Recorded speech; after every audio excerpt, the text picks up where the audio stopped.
Hey guys, it's Bullzzeeye here from kompletek-os, and today I'm going to be showing you a video on the pros and cons of using the PlayStation Move versus a DualShock 3 controller on a first-person shooter game such as Killzone 3. Alright, so the first thing I'm going to talk about is the PlayStation Move's crosshair settings and customizability. The hardest thing about using the motion controls in a first-person shooter game is the transition. I have used a regular PlayStation controller since the original PlayStation came out, so I understand how you guys feel.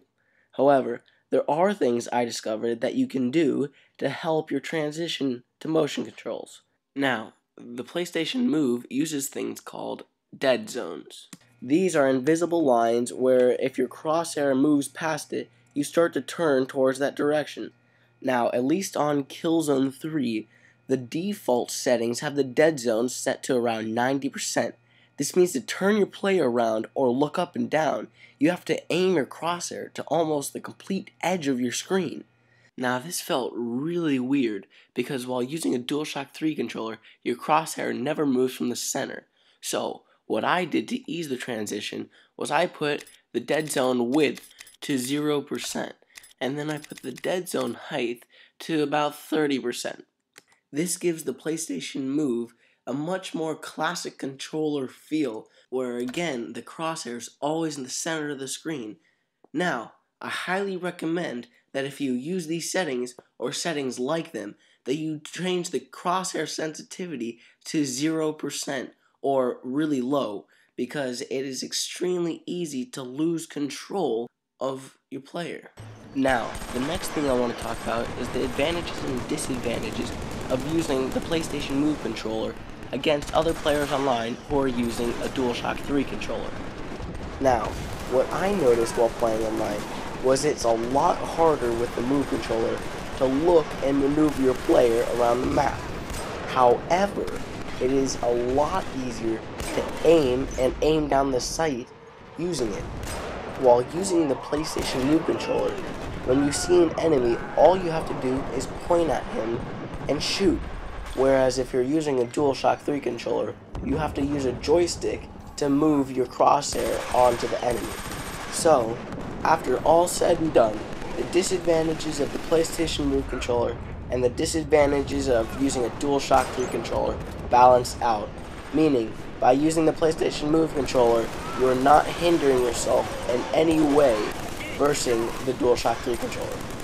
Plus, getting into action by using a PlayStation Move controller is a lot more fun than sitting on a couch. Then when it's 2 in the morning and you don't feel like standing up, you can always switch right back to the DualShock 3 controller. Well, thanks guys for watching. I hope you enjoyed the video, and I hope I explained everything in good detail. And I hope you guys see in the next clips that motion gaming isn't just for little kids, but can be used by hardcore gamers too.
alive.